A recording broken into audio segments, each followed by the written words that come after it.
Test ক্রিকেটে লিটন দাসের যাত্রাটা কখনো সোজা সাপটা ছিল না, কখনো আলোচনায়, কখনো প্রশ্নের মুখে, কিন্তু লম্বা পথ পেরিয়ে অবশেষে আজ তিনি দাঁড়িয়ে আছেন এক বিশেষ মঞ্চে, নিজের 50তম টেস্ট ম্যাচে।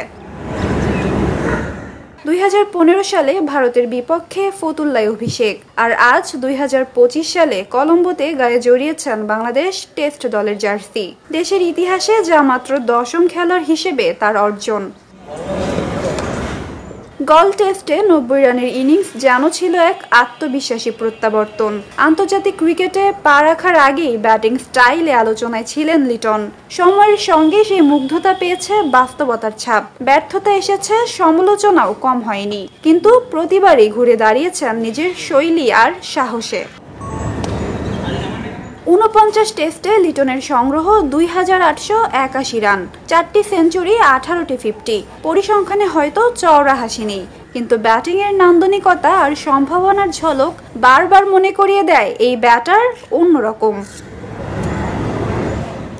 তার খেলার ধরনে যেমন সাবলীলতা, তেমনি আছে শিল্পের ছোঁয়া। শটের সৌন্দর্যে, টাইমিংয়ে কিংবা উইকেট কিপারের ভূমিকায় সবকিছুতেই যেন পরিপূর্ণতা খুঁজেছেন লিটন, আর তার প্রমাণ পাওয়া গেছে বিশেষ মুহূর্তগুলোতে। আজকের এই মাইলফলক নিয়ে অনেকের মনেই ফিরে আসছে 2017 সালের কথা। সাকিব আল হাসান আর তামিম ইকবাল একই ম্যাচে খেলেছিলেন তাদের 50তম টেস্ট, আর সেই ম্যাচেই বাংলাদেশ হারিয়েছিল অস্ট্রেলিয়াকে। টেস্ট ইতিহাসে যা একমাত্র জয়। এবার লিটনের 50তম টেস্টে প্রতিপক্ষ শ্রীলঙ্কা। জয় এলে সেটাই হবে টাইগারদের প্রথম সিরিজ জয় লঙ্কানদের বিপক্ষে। তাহলে কি ইতিহাসের পুনরাবৃত্তি? লিটনের কাঁধে আছে নেতৃত্বের অভিজ্ঞতাও। বর্তমানে তিনি টি-20 দলের নিয়মিত অধিনায়ক। টেস্টে যদিও নেই নেতৃত্বের ভার, তবে তার ব্যাটিংয়ে তো অনেক সময় দলের চালিকা শক্তি। তাই আজকের ম্যাচে দল চায় তার ব্যাটে আবারও ভরসা।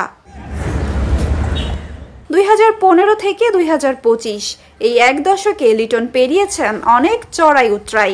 কখনো শুরুর ইনিংসে, কখনো শেষ প্রহরে ম্যাচ গড়েছেন নিজের হাতে।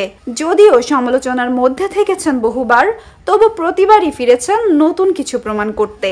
দেশ জুড়ে তোলপাড় ওয়ালটন ফ্রিজ কিনে আপনিও হয়ে যেতে পারেন মিলেনিয়ার।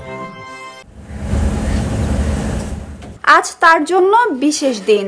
মাইলফলকের দিনে বাংলাদেশের টেস্ট ইতিহাসে নিজের নাম লেখালেন স্থায়ীভাবে। 2008 সালে হাবিবুল বাশার যে পথ খুলে দিয়েছিলেন, লিটন হলেন সেই ক্লাবের 10ম সদস্য। তার জন্য আজ শুধু পরিসংখ্যান নয়, দরকার এক দৃষ্টান্তমূলক ইনিংস।